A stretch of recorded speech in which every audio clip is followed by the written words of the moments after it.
Hello students, आज के lecture में आपका स्वागत है। देखिए, इससे पहले जो पॉइंट हमने पढ़ा था वो क्या पढ़ा था? विभव का मान ज्ञात किया था चालक गोले के कारण और अचालक गोले के कारण। आज हम पढ़ेंगे यहाँ पे समविभव पृष्ठ। क्या पढ़ेंगे? समविभव पृष्ठ। वेरी वेरी इंपॉर्टेंट पॉइंट है। देखिए, समविभव पृष्ठ होता क्या है? समविभव पृष्ठ होता क्या है?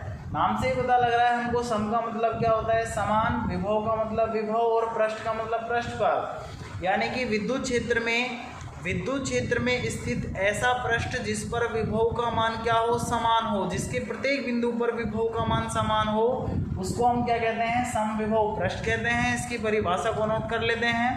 देखिए, विद्युत क्षेत्र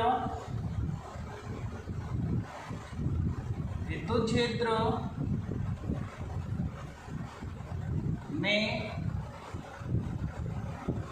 स्थित ऐसा पृष्ठ, विद्युत क्षेत्र में स्थित ऐसा पृष्ठ जिसके प्रत्येक बिंदु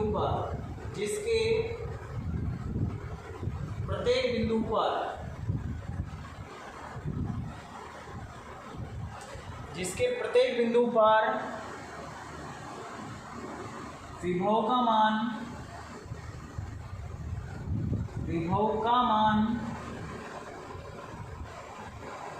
समान होता है,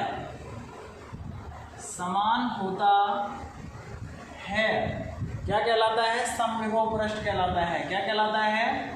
समविभव पृष्ठ कहलाता है। यानी कि विद्युत क्षेत्र में स्थित ऐसा पृष्ठ जिसके प्रत्येक बिंदु पर विभव का मान क्या रहता है? समान रहता है। उसी को हम क्या कहते हैं? समविभव पृष्ठ कहते हैं। अब देखिए, समविभव पृष्ठ की परिभाषा तो ये हो गई। इसके कुछ गुणधर्म होते हैं, इसकी कुछ विशेषताएं होती हैं। वो क्या क्या होती हैं? देखिए, फर्स्ट नंबर पे पहली विशेषता इसकी क्या है? विशेषताएं।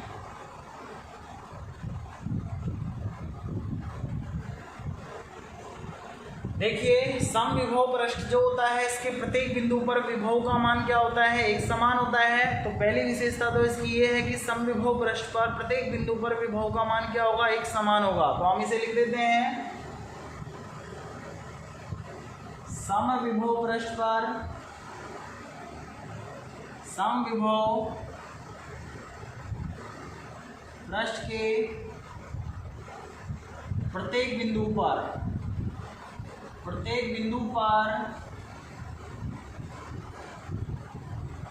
विभव का मान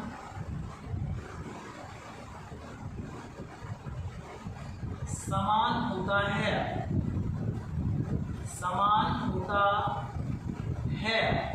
सेकंड पॉइंट देखिए, इसका क्या है? सेकंड विशेषता इसकी क्या होती है? आपको पता है, जैसे सपोज कीजिए कि यहाँ पर ये एक समविभव पृष्ठ है। क्या है? एक समविभव पृष्ठ है। अगर इस बिंदु की हम बात करें, ये बिंदु A है, ये बिंदु B है। इस पर विभव, अगर ये समविभव पृष्ठ है, ध्यान रखना, हमने माना है कि ये क्या है? समविभव पृष्ठ है। अगर इस समविभव पृष्ठ पर हम दो बिंदु A और B लेते हैं, तो इन दोनों बिंदुओं के जो विभव के मान होंगे वो क्या होंगे? समान होंगे। अगर विभव के मान समान होंगे तो इन दोनों बिंदुओं के मध्य उत्पन्न जो विभवों का अंतर है, इन दोनों बिंदुओं के मध्य उत्पन्न जो विभवों का अंतर यानी कि विभवांतर है, उसका मान भी क्या होगा? जीरो। क्या होगा? जीरो होगा। कहने का मतलब ये है कि समविभव पृष्ठ के किन्हीं दो बिंदुओं के मध्य उत्पन्न विभवांतर यानी कि डेल्टा V का जो मान होगा वो हमेशा क्या होगा? जीरो होगा। क्या होगा? विभवांतर का मान जीरो होगा। और विभवांतर बराबर आप जानते हो कि एकांक परीक्षण धनावेश को एक बिंदु से दूसरे बिंदु तक ले जाने में किए गए कार्य को ही हम विभवांतर कहते हैं। तो हम यहाँ पर W अपॉन क्या लगा सकते हैं? Q नोट लगा सकते हैं। तो यहाँ पे देखिए, जब डेल्टा V का मान अगर जीरो होगा तो इसका मान भी क्या होगा? जीरो होगा। अगर इसका मान जीरो होगा तो हम W बराबर भी यहाँ पर क्या लिख सकते हैं? जीरो लिख सकते हैं। कहने का मतलब ये है कि समविभव पृष्ठ के किसी एक बिंदु से दूसरे बिंदु पर किसी भी आवेश को ले जाने में किया गया जो कार्य होता है उसका मान भी क्या होता है, शून्य प्राप्त होता है। तो सेकंड कंडीशन हमारी ये है, यानी कि सेकंड विशेषता जो है हमारी वो ये है। तो हम यहाँ लिखेंगे कि समविभव पृष्ठ पर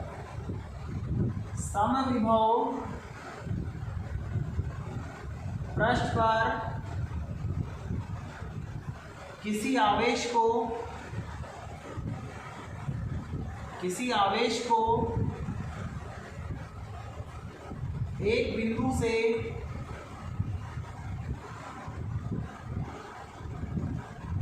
दूसरे बिंदु पर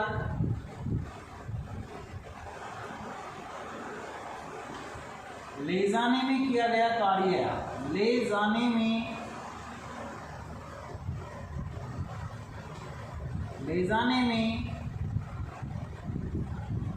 किया गया कार्य शून्य होता है। और वो शून्य क्यों होता है, क्योंकि इसका कारण मैं यहाँ पर लिख देता हूँ, क्योंकि समविभव पृष्ठ पर दो बिंदुओं के मध्य उत्पन्न विभवांतर यानी कि डेल्टा V का जो मान होता है ना वो कितना होता है, 0 होता है। कितना होता है, 0। देखिए वेरी वेरी इंपॉर्टेंट है, इसको पूछा भी जाता है एग्जाम में। अब तीसरी जो इसकी विशेषता होती है वो क्या होती है, हमेशा ध्यान रखना समविभव पृष्ठ जो खींचे जाते हैं वो विद्युत क्षेत्र में खींचे जाएंगे। और दूसरी बात, समविभव पृष्ठ हमेशा विद्युत क्षेत्र के क्या होते हैं, तल के लंबवत खींचे जाते हैं। तो हम यहाँ पर लिखेंगे कि समविभव पृष्ठ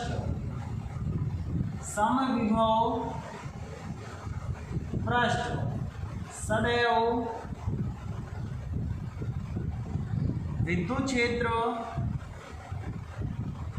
विद्युत क्षेत्र के तल के लंबवत होते हैं। क्या होते हैं, तल के लंबवत होते हैं। ध्यान रखना, समविभव पृष्ठ सदैव विद्युत क्षेत्र के तल के क्या होते हैं, लंबवत होते हैं। तो ये इसकी विशेषताएं हैं समविभव पृष्ठ की। एक चीज और, समविभव पृष्ठ की हम एक परिभाषा और भी लिख सकते हैं, विद्युत क्षेत्र में स्थित ऐसा पृष्ठ जिसके किन्हीं दो बिंदुओं के मध्य उत्पन्न विभवांतर का मान शून्य प्राप्त होता है, उस पृष्ठ को हम कौन सा पृष्ठ कहते हैं, समविभव पृष्ठ। क्योंकि समविभव पृष्ठ पर कोई से भी दो बिंदु आप लोगे तो उन दो बिंदुओं के मध्य उत्पन्न विभवांतर का मान क्या होगा, शून्य प्राप्त होगा। तो ये इसकी विशेषताएं हैं। अब देखिए हम अलग अलग आवेशों के लिए हम समविभव पृष्ठ खींचते हैं एग्जाम्पल के लिए। तो यहाँ हम एग्जाम्पल देखते हैं इसके। सबसे पहले हम बात करते हैं एकल आवेश के लिए। किसके लिए बात करते हैं हम, एकल आवेश के लिए। तो देखिए एकल आवेश के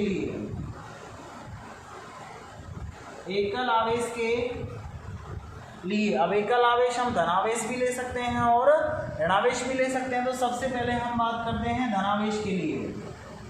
ये एक धनावेश है। अब आपको पता है कि एक स्थिर आवेश अपने चारों ओर क्या उत्पन्न करता है, विद्युत क्षेत्र उत्पन्न करता है। तो यहाँ इसके चारों ओर क्या निकलेंगी, विद्युत बल रेखाएं निकलेंगी। और विद्युत बल रेखाओं को हम इस प्रकार से दिखा सकते हैं।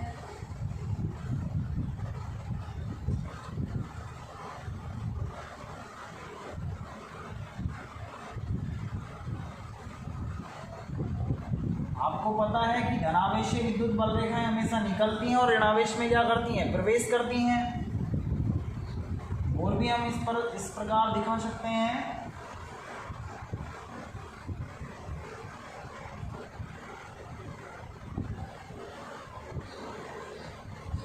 अब देखिए ये धनावेश हो गया, इसके चारों ओर ये क्या है, विद्युत बल रेखाएं हैं। ध्यान रखना, यहाँ हमारा जो बोर्ड है, कागज़ का जो तल है वो एक 2D की आकृति होती है, इसलिए हमको यहाँ पर इस प्रकार से विद्युत बल रेखाएं दिखाई दे रही हैं। आप विद्युत बल रेखाओं को इस प्रकार से समझ सकते हो, जैसे यहाँ पे एक बल्ब रखा हुआ है और बल्ब जो होता है वो अपने चारों ओर रोशनी क्या करता है, फैलाता है। उसी तरीके से एक धनावेश भी अपने चारों ओर सभी दिशाओं में अपने चारों ओर विद्युत बल रेखाओं को बाहर की ओर निकालता है, धनावेश जो होता है। तो देखिए अब यहाँ पर हम इस आवेश के लिए, इस एकल धनावेश के लिए एक समविभव पृष्ठ खींचेंगे।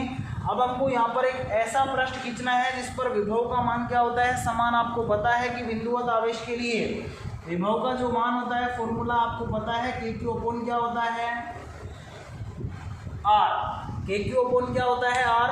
आपको पता है कि KQ तो यहाँ पे कांस्टेंट राशि होती है, R अगर दूरी का मान बढ़ेगा तो विभव का मान क्या होगा, कम होगा। अगर दूरी को हमने कांस्टेंट कर दिया तो विभव भी क्या हो जाएगा, एक समान हो जाएगा। तो हम क्या करते हैं कि इस प्लस आवेश से, यानी कि इस आवेश से समान दूरी पर ऐसे पॉइंट बनाएंगे जिन पर विभव का मान क्या होगा, समान होगा। कहने का मतलब ये है कि हम इस आवेश से अगर स्मॉल r दूरी पर हम यहाँ पर एक पॉइंट ले लेते हैं, इस पॉइंट पर इतनी ही दूरी पर हम इस वाली रेखा पर एक पॉइंट ले लेते हैं, इस दूरी पर, इस तरीके से हम ये सारे पॉइंट समान दूरी पर अगर खींचते हैं, ये खींच दिए, प्रत्येक पॉइंट, जितने भी पॉइंट मैंने यहाँ पर बनाए हैं वो समान दूरी पर, आवेश से समान दूरी पर है, और समान दूरी पर होने के कारण इनके प्रत्येक बिंदु पर विभव का मान भी क्या होगा, समान होगा। और अगर विभव का मान समान होगा तो हम अगर इस पृष्ठ को पूरा इस तरीके से खींचना चाहें तो यहाँ पर ऐसा, ये जो पृष्ठ हमारे पास सामने आया है, इस पृष्ठ के प्रत्येक बिंदु पर विभव का मान क्या होगा, समान होगा। और विभव का मान समान होगा तो मुझे आप बताइए कि इसका जो आकार होगा वो कैसा होगा। वैसे तो आपको ये वृत्ताकार दिखाई दे रहा है, लेकिन ये वृत्ताकार नहीं है, ये गोलाकार होगा। क्यों?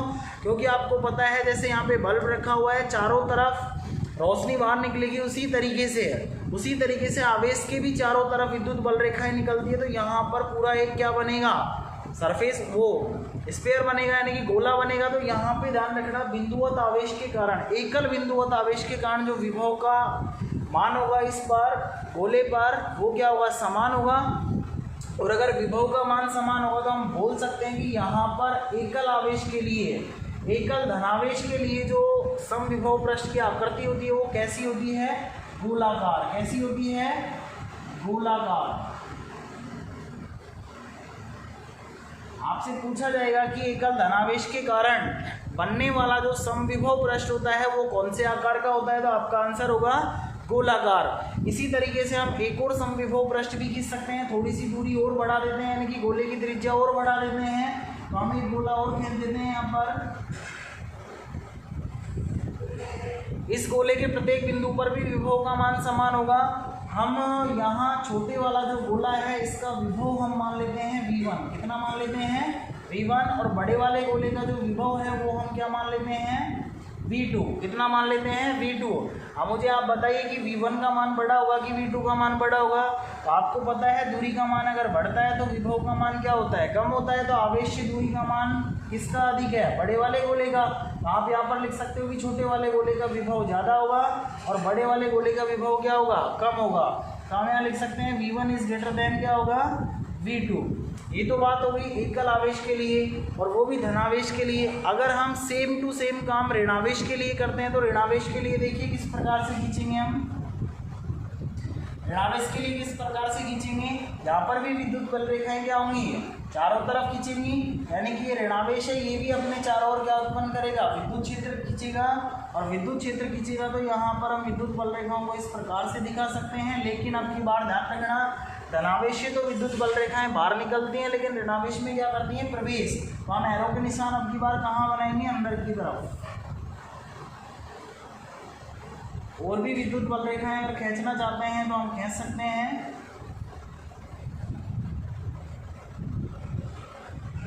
इस प्रकार से हम दिखा सकते हैं। ध्यान रखना, ऋणावेश में विद्युत बल रेखाएं हमेशा प्रवेश करती हैं। अब यहाँ पर हमको समविभव पृष्ठ खींचना है, तो समविभव पृष्ठ कैसे खींचेंगे, समान दूरी पर ही विभव का मान क्या होगा, समान होगा। तो हम यहाँ पर जो समविभव पृष्ठ खींचेंगे उसका आकार भी कैसा होगा, गोलाकार होगा, क्योंकि गोले के प्रत्येक बिंदु पर विभव का मान क्या होगा, समान होगा। आवेश से समान दूरी पर विभव का मान भी क्या होता है, समान। यहाँ इस वाले गोले का विभव मैं मान लेता हूँ V1। एक मैं बड़ी त्रिज्या का एक और गोला खींचता हूँ, एक और समविभव पृष्ठ खींचता हूँ, जिसका विभव मैं मान लेता हूँ कितना, V2 मान लेता हूँ। अब की बार मुझे बताइए कि V1 का मान ज़्यादा होगा कि V2 का मान ज़्यादा होगा। तो आपको पता है कि ऋणात्मक आवेश के कारण जो विभव का मान होता है वो भी क्या होता है, ऋणात्मक होता है। यहाँ अगर मैं दूरी का मान बढ़ाऊंगा, तो आपको पता है यहाँ दूरी का मान बढ़ाने के कारण आपको पता है कि ये जो माइनस लगा हुआ है इसके कारण विभव का जो मान है ना वो भी क्या होगा, वो भी आपका क्या होगा, बढ़ेगा। ध्यान रखना, आर का मान अगर मैं बढ़ाऊंगा तो इस वाली वैल्यू का जो मान होगा वो तो क्या होगा, कम होगा, लेकिन माइनस का चिन्ह लगे होने के कारण इसका पूरे का जो मान है वो क्या होगा, बढ़ेगा। तो कहने का मतलब है कि दूरी का मान बढ़ेगा तो ऋणात्मक आवेश के कारण विभव का मान भी क्या होता है, बढ़ता है। तो यहाँ पे V2 वाले जो गोला है वो आपको पता है ज़्यादा दूरी पर है, तो यहाँ पर हम लिख सकते हैं कि इस वाले गोले का विभव तो कम होगा और इस वाले गोले का विभव क्या होगा, ज़्यादा होगा। तो हम लिख सकते हैं V1 इज लेस देन क्या होगा, V2। तो आपको पता है यहाँ एकल आवेश के जो कारण है वो समविभव पृष्ठ होगा, वो कौन से आकार का होता है, गोलाकार, चाहे से वो धनावेश हो चाहे वो ऋणावेश हो। इसको नोट कीजिए, फिर हम और भी एग्जाम्पल लेंगे इसके। देखिए अगला एग्जाम्पल हम लेते हैं, रेखीय आवेश के लिए हमको समविभव पृष्ठ हमको खींचना है यहाँ पे। तो देखिए रेखीय आवेश का मतलब क्या है, आप पिछले जो चैप्टर था गाउस के नियम एवं उसके अनुप्रयोग, उसमें आपने पढ़ा था कि जब किसी तार पर आवेश एक समान रूप से फैला हुआ रहता है तो उसके वितरण को हम कौन सा वितरण कहते हैं, रेखीय आवेश वितरण। तो वहाँ पर उसी प्रकार से उसी को अगर हम विभव से जोड़ते हैं तो वहाँ पर किसी तार पर अगर आवेश एक समान रूप से फैला हुआ रहेगा तो वो एक तरह से रेखीय आवेश होगा, उसके कारण हमको समविभव पृष्ठ यहाँ पर खींचना है। तो इसको आप इस प्रकार से देख सकते हैं। देखिए जैसे कोई ट्यूबलाइट है, ट्यूबलाइट आपको पता है कि चारों तरफ रोशनी फैलाएगी और रोशनी फैलाएगी तो आपको पता है कि चारों तरफ रोशनी फैलाएगी। तो उसी तरीके से रेखीय जो आवेश होगा वो भी अपने चारों ओर क्या करेगा, विद्युत क्षेत्र उत्पन्न करेगा, यानी कि समान चारों तरफ विद्युत बल रेखाएं उससे बाहर निकलेंगी। अगर धनावेश हमने लिया है तो विद्युत बल रेखाएं चारों तरफ निकलेंगी। तो आपको पता है कि समान दूरी पर, आवेश से समान दूरी पर विभव का मान क्या होगा, समान होगा। जैसे सपोज कीजिए कि ये एक तार है, इस पर आवेश फैला हुआ है, रेखीय आवेश है, और अगर मान लो इस पर आवेश फैला हुआ है तो चारों तरफ इससे विद्युत बल रेखाएं निकलेंगी और चारों तरफ विद्युत बल रेखाएं निकलेंगी। तो इससे समान दूरी पर विभव का मान क्या होगा, समान होगा। और विभव का मान अगर समान दूरी पर समान होगा तो आपको पता है चारों तरफ अगर हम यहाँ पर पृष्ठ को खींचना चाहें तो वो कौन से आकार का खींचेगा, वो एक बेलनाकार खींचेगा। कौन से आकार का पृष्ठ खींचेगा, बेलनाकार, जिसको हम डायग्राम के द्वारा इस प्रकार से समझ सकते हैं। देखिए यहाँ ये एक तार है, इस तार पर हमने धनावेश को एक समान रूप से वितरित कर दिया है, ये रेखीय आवेश का काम करेगा। अब आपको पता है चारों तरफ क्या होगा, यहाँ पे चारों तरफ विद्युत बल रेखाएं खींचेंगी और विद्युत बल रेखाएं चारों तरफ होंगी तो यहाँ पर एक बेलनाकार समविभव पृष्ठ होगा। तो सबसे पहले हम यहाँ पर क्या कर देते हैं, समविभव पृष्ठ खींच देते हैं। और वो समविभव पृष्ठ देखिए किस प्रकार से खींचेगा।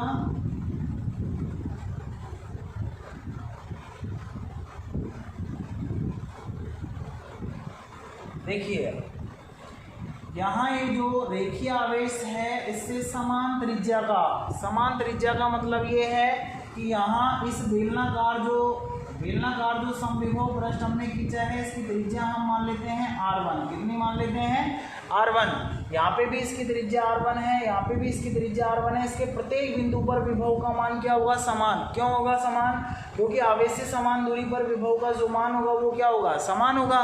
तो यहाँ ध्यान रखना, रेखीय आवेश के कारण जो समविभव पृष्ठ खींचा जाता है वो कौन से आकार का होता है, बेलनाकार। कौन से आकार का होता है, बेलनाकार। कौन से आकार का होता है, बेलनाकार। ये हमारा हो गया। इस समविभव पृष्ठ का जो विभव है उसको हम V1 के द्वारा दिखा देते हैं। हम एक बड़ी त्रिज्या का एक और बेलनाकार समविभव पृष्ठ खींच देते हैं। सपोज कीजिए हमने ये खींच दिया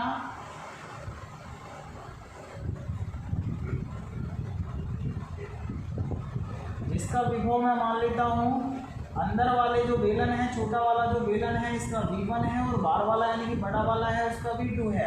अब मैं आपसे पूछता हूँ कि V1 का मान ज़्यादा होगा कि V2 का मान ज़्यादा होगा। तो आपको पता है कि दूरी का मान बढ़ेगा तो विभव का मान क्या होगा, कम होगा। तो हम यहाँ पर लिख सकते हैं V1 इज ग्रेटर देन क्या होगा, V2, यानी कि छोटे वाले बेलन का विभव का मान क्या होगा, अधिक होगा। क्या होगा, अधिक होगा। अगर आवेश को आप माइनस लेते हो तो इसका क्या हो जाएगा, उल्टा हो जाएगा। लेकिन आकार तो इनका समविभव पृष्ठ का कैसा रहेगा, बेलनाकार रहेगा। अगला देखिए और एग्जाम्पल हम देखते हैं। सपोज कीजिए कि यहाँ पर दो आवेश रखे हुए हैं, एक तो प्लस आवेश ये है, एक प्लस आवेश हमारा ये है। इन दोनों आवेशों के दो धनावेश रखे हुए हैं। इन दोनों धनावेशों के युग्म के लिए हमको यहाँ पर क्या खींचना है, समविभव पृष्ठ खींचना है। समविभव पृष्ठ के लिए सबसे पहले हम यहाँ पर इनकी विद्युत बल रेखाओं की बात कर लेते हैं। आपको पता है कि विद्युत बल रेखा जो है वो धनावेश से निकलती है और ऋणावेश में समाप्त होती है। यहाँ पर ऋणावेश है नहीं तो धनावेश से निकलेंगी तो सही, लेकिन ऋणावेश में नहीं जाएंगी वो। तो वो कहाँ पर जाएंगी, देखिए धनावेश से आपको पता है कि धनावेश विद्युत बल रेखाएं बाहर की ओर निकलती हैं। तो इस विद्युत बल रेखा को हम किधर की तरफ दिखा सकते हैं, बाहर की ओर। इस तरीके से यहाँ पे विद्युत बल रेखा हम पहले भी खींच चुके हैं।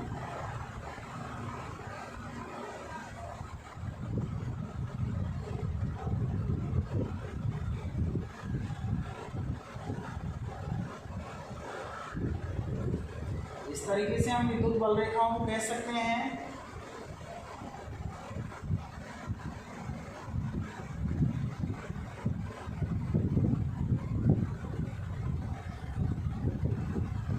विद्युत बल रेखाओं में जो एरो का निशान आएगा वो सभी में बाहर की ओर आएगा, क्योंकि यहाँ पे हमने कौन सा आवेश ले रखा है, धनावेश।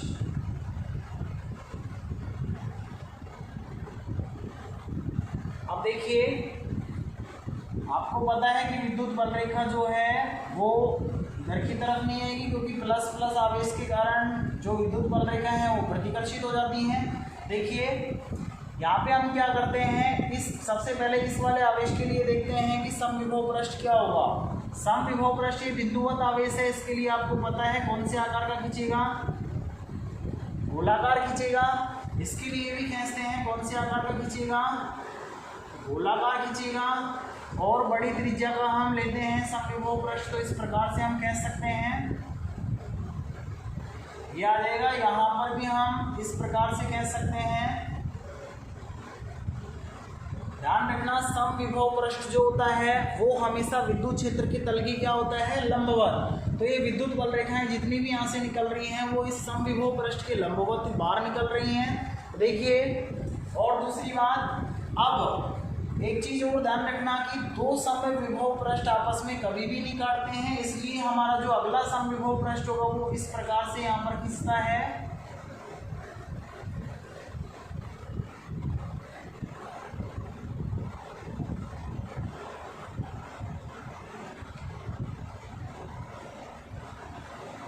अगला जो समविभव पृष्ठ है हमारा वो इस प्रकार से खींचता है। फिर दो आवेशों के युग्म के लिए हमारे पास समविभव पृष्ठ इस प्रकार खींचा जाएगा, ठीक है ना।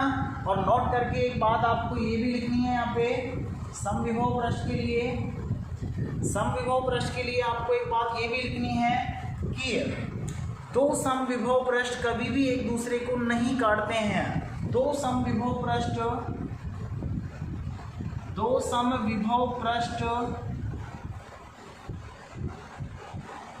परस्पर एक दूसरे को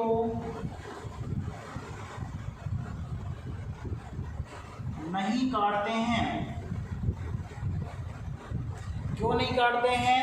क्योंकि उनके कटान बिंदु पर विभव के दो मान प्राप्त होते हैं, जो कि संभव नहीं है। क्योंकि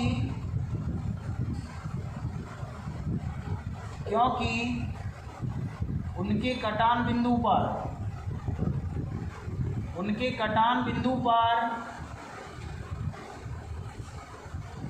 विभव के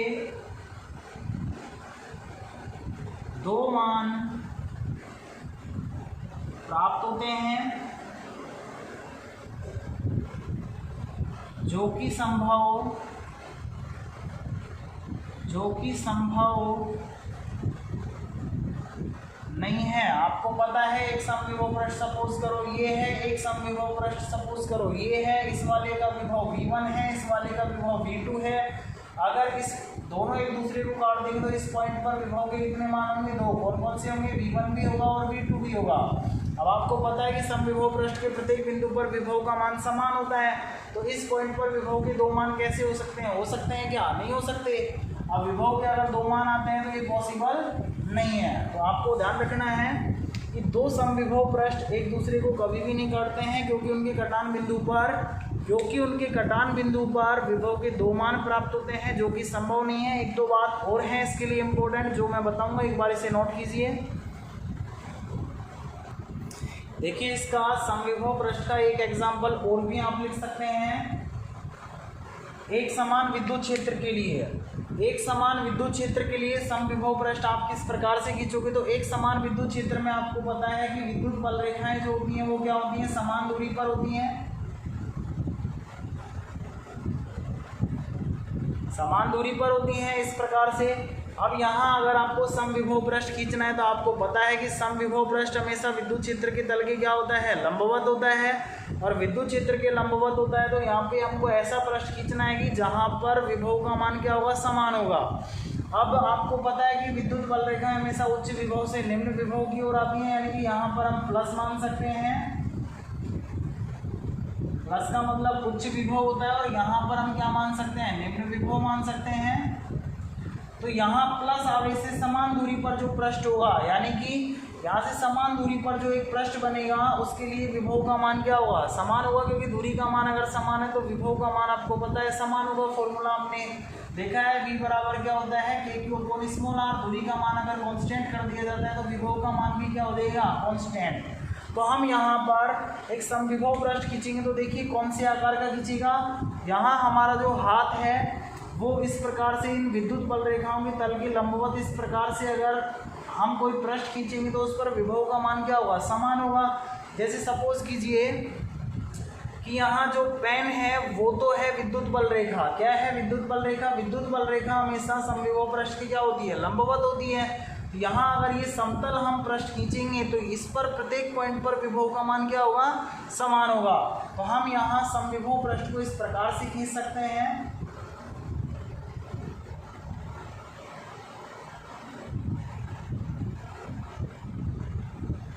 ये हमारा क्या होगा? समविभव पृष्ठ होगा। एक और अगर खींचना चाहते हैं तो एक और खींच सकते हो।